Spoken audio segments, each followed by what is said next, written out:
poil là, en fait souvent c'est la difficulté avec ce machin. Une seconde, il faut que je prenne encore un peu. Oui, j'aime bien le maillet. On plante un arbre. C'est la première fois que vous faites ça? Oui. On nous a expliqué qu'il fallait repeupler la forêt de Sénart. On pense que c'est nécessaire. Oui, c'est une bonne action. Ouais. Comme ça s'appelle déjà des poires, arbres à poiriers. Ce sera comestible ou pas finalement? Pour nous, oui, mais ce sera à mais- mon avis un peu acide. Ouais, ce sera pas très bon. C'est plutôt pour les animaux. Moi, je suis venue pour protéger la planète parce que la situation elle est urgente et que ça peut être grave. Ah, ça c'est vrai partout. Puis j'essaye d'en parler aux autres pour les sensibiliser un peu. Posée sur les départements de l'Essonne et de la Seine-et-Marne, la forêt domaniale de Sénart est enclavée dans 14 communes et la gestion de ces 3000 hectares ne fait pas toujours consensus entre usagers, ONF et associations environnementales. On est dans une forêt qui n'est même pas périurbaine, on est dans des forêts urbaines. Il faut arrêter l'exploitation, il faut se consacrer uniquement à de l'entretien. Et c'est le maintien d'un poumon vert en ville, avec le changement climatique, etc. C'est ça l'objectif numéro 1, ici dans une forêt comme celle-ci. En plus, elle rapporte quasiment rien, cette forêt. Donc pourquoi est-ce qu'on continue à exploiter une forêt qui rapporte quasiment rien? Moi, je comprends votre raisonnement, votre analyse. Elle est légitime par rapport aux attentes et aux usages que vous avez de la forêt. Aussi, l'État demande à l'ONF d'approvisionner la filière bois française. Je sais. Quels que soient les cours. L'exploitation du bois, les tempêtes et les incendies altèrent régulièrement ce petit massif forestier et ce mercredi 10 octobre 2018, près de 70 hectares partent de nouveau en fumée.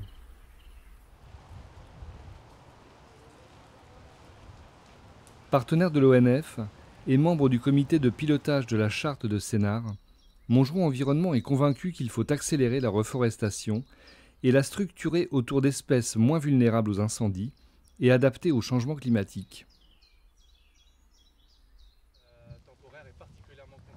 Dès le lendemain de la catastrophe, l'association pousse l'Office national des forêts et le conseil départemental de l'Essonne à mettre en place un chantier pédagogique. Vous êtes prêts? Vous êtes à fond? Oui! Allez, c'est parti. Vous êtes trempés? Oui! 3 ans plus tard, l'ONF confie la plantation de jeunes pousses aux élèves d'établissements scolaires de Montgeron, accompagnés de leurs professeurs et de membres de l'association.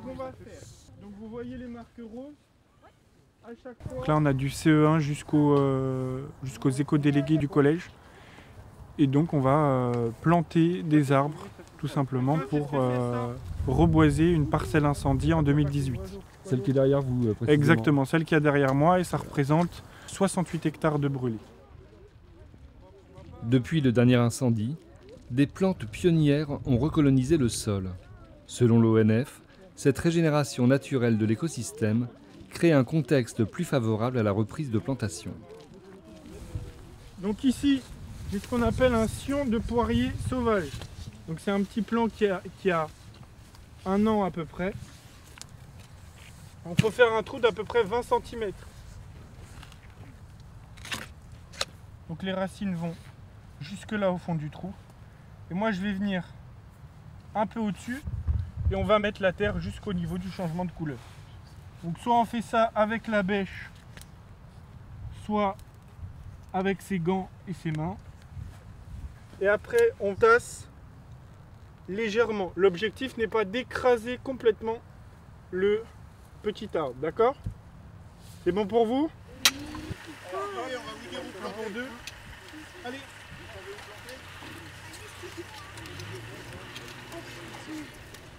Est-ce que c'est bon ou pas? Oui? Il faut qu'il y en ait une qui tienne le petit flanc tout droit, qui le tienne bien droit au milieu du trou qu'on a fait, et puis l'autre qui rebouche. Tu peux pousser avec ton pied si tu veux. Regarde. Voilà. Enfin, attention pas. Regarde ton petit flanc là, il est en train de... Il est en train de bouger là, Ouais. partout. C'est quelque chose que tu vas partager? Tu vas en parler autour de toi? Ouais. Ouais.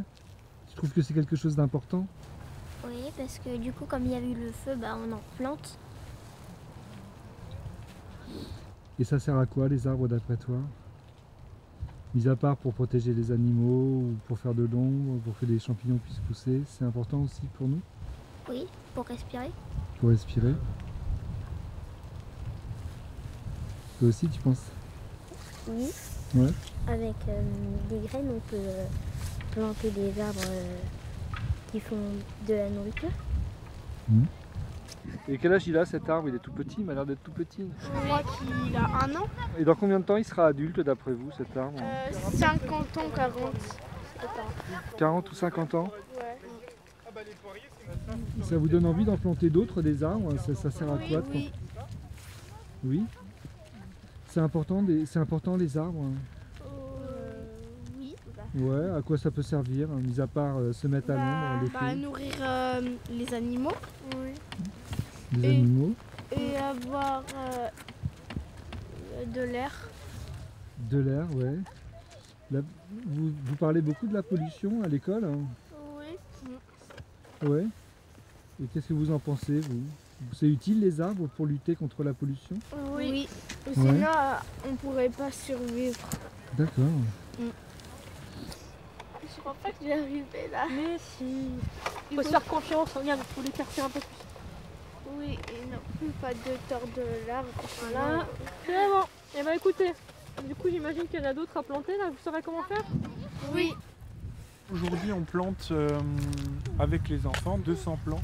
C'est des fruitiers forestiers, donc on a du cormier, du pommier sauvage et du poirier sauvage. Pas mal de chênes et des pins maritimes. Au total, il y a 38 000 plants qui seront plantés. On essaye de prévoir l'avancée du réchauffement climatique par des choix d'essence qui seront plus au sud ou plus proches de la mer, tout simplement, comme le pin maritime. Les générations futures auront des arbres pour vivre, parce que l'arbre est là pour stocker du carbone, mais aussi pour nous faire respirer, et ça, faut pas l'oublier. S'engager pour la préservation d'un climat favorable à toutes les formes de vie sur Terre implique une profonde évolution des consciences, unique condition pour améliorer nos comportements individuels et collectifs. La Direction générale de l'enseignement et de la recherche officialise en 2007 les rôles et les fonctions des éco-délégués dans leurs missions écologiques. Dans le texte de cette note, on lit « Les éco-délégués jouent un rôle de force de proposition, de suivi d'action et de relais d'information. » Il y a un éco-délégué par classe et ils ont été élus comme les délégués de classe classiques. Et ils mènent des actions sur la biodiversité et la préservation de l'environnement au sein du collège et dans la mesure du possible, on les met en place. Vous pouvez me dire comment est né ce projet? En fait, on a été contacté par l'association Montgeron Environnement et puis ils nous ont proposé cette action en partenariat avec l'ONF. Et voilà, nous on a motivé nos éco-délégués. Ils ont été partants dès le début, donc ça n'a pas été très compliqué, ça s'est fait très rapidement.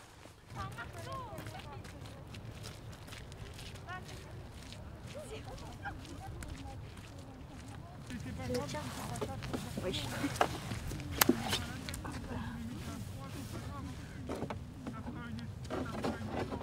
Vas-y, rentre l'arbre dedans. Vas-y. Attends, il y a une branche là sur le côté, ça a bloqué. Sur le côté, moi aussi, j'ai mis des branches. C'est bon? Vous pensez que la forêt elle peut pas se régénérer toute seule? Bah si, mais si on donne un coup de pouce, ça ira plus vite. Tout ce qui concerne la nature, c'est des sujets dont vous parlez entre vous, je sais pas, dans les cours de récré ou en famille aussi? Plus en famille. Plus en famille? Oui. Vous en aviez déjà planté des arbres avant? Oui. Moi non. Moi oui. Où ça? En Vendée. Il y avait eu un petit incendie, on est allé replanter.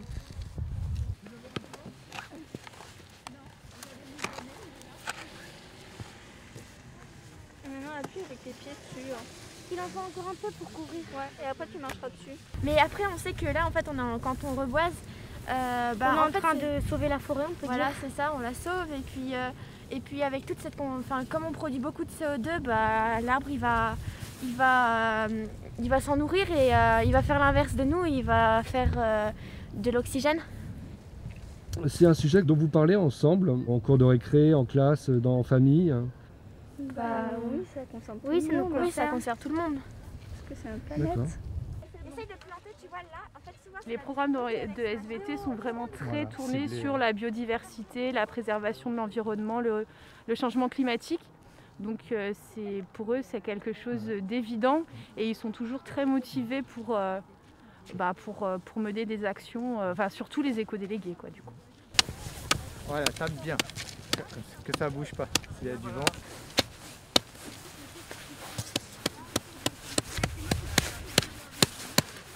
Je pense que tu as un peu trop enfoncé.